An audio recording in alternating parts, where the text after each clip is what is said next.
Roma 10:9 po hanggang 11. Babasahin ko po sa inyo sa umagang ito. Ito po'y sulat ni Apostol Pablo nung siya po'y nasa kulungan. Ang sinusulatan po niya, yung namumuno po sa Iglesia ng Diyos sa Roma. Yung Roma po, lugar po yon. Pakinggan po ninyo, basahin yung lingkod. Kung ipapahayag ng iyong bibig na si Jesus ay Panginoon at buong puso kang sasampalataya na siya ay muling binuhay ng Diyos, maliligtas ka, sapagkat sumasampalataya ang tao sa pamamagitan ng kanyang puso at sa gayon ay itinuturing na matuwid ng Diyos. Nagpapahayag naman siya sa pamamagitan ng kanyang bibig at sa gayon ay naliligtas. Sinasabi nga ng kautusan, ang sinumang sumasampalataya sa kanya ay hindi mapapahiya. Yan po. Ito sulat ni Apostol Pablo. Paliwanag ko yung lingkod dito po sa 9.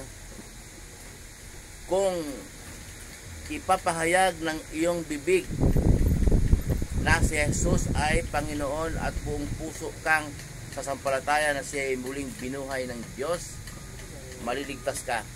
Ito po yung nagtatanong sa akin na ito po, isa po sa kasagutan sa nagtatanong po sa akin na bakit ka naghayag ng salita ng Diyos, pinupost mo? May nakasulat ba sa Bible? Ito po. Kung ipahahayag mo, kung ipahahayag ng iyong bibig na si Jesus ay Panginoon at siya muling binuhay ng Diyos, maliligtas ka. Kung ipapahayag mo, sa makatuwid po, pagka pinagkalooban ka ng Diyos ng biyaya ito, na karunungan ng kanyang salita, maunawaan mo yon. Kailangan mo ipahayag. Kasi ang sabi po dito, kung ipahahayag mo na si Jesus ay Panginoon, pahayag yung bibig. Pahayag yung bibig bibig mo. Siyempre, kapag pahayag ka ng bibig hindi ka paniniwalaan ng mga kapitbahay mo, mga malapit sa'yo. Natural lang po yun. Kaya ipopost mo sa YouTube, sa Facebook. Malaking bagay po yung Facebook, YouTube. Yung cellphone po, nilikha ng Diyos yun. Ang Diyos ay gumamit ng tao na binigyan ng katalinuhan para makakalikha ng cellphone. Okay, ang cellphone ay ginagamit sa masama at mabuti. Iba naman nanood ng bold, iba naman nanood ng mga salita ng Diyos, ginagamit sa transaksyon ng mga masama. Iba naman, katulad yung ginagawa ko, nagpo-post ako ng salita ng Diyos sa YouTube, sa Facebook. Kung ipapahayag mo raw na yung bibig na si Jesus ay Panginoon at muling binuhay siya ng Diyos, ikaw ay maliligtas. Kung hindi mo ipahayag pala, nasa iyo na po yun, kayo na po magbulay-bulay. Kaya ito po yung isa sa kasagutan sa tanong ninyo na may nag-utos ba? Nakasulat ba sa Bible? Sa 10 po naman, sapagkat sumasampalataya ang tao sa pamamagitan ng kanyang puso at sa gayon itinuturing na matuwid ng Diyos. So, pag hindi ka pala sumasampalataya, gaya ng sinasabi ng lingkod palagi, kahit na mabait po kayo, mabait tayo, sobrang bait, maraming kaibigan, pagbigay sa kapwa, kahit mayaman ka dyan, magbigay ka, kahit siguro magbigay ka ng milyon sa ampunan monthly. Kung hindi ka sumasampalataya kay Jesus, hindi ka magkaroon ng relasyon sa Diyos, sapagkat sumasampalataya ang tao sa pamamagitan ng kanyang puso at sa gayon ay itinuturing siya matuwid ng Diyos. Itinuturing siya matuwid ng Diyos kung sasampalataya ka kay Jesus. Yun po. Kapag mabait ka, kahit marami kang natulungan, kung hindi ka sumasampalataya kay Jesus, hindi tayo magkakaroon ng relasyon sa Diyos. Dito po naman sa 11,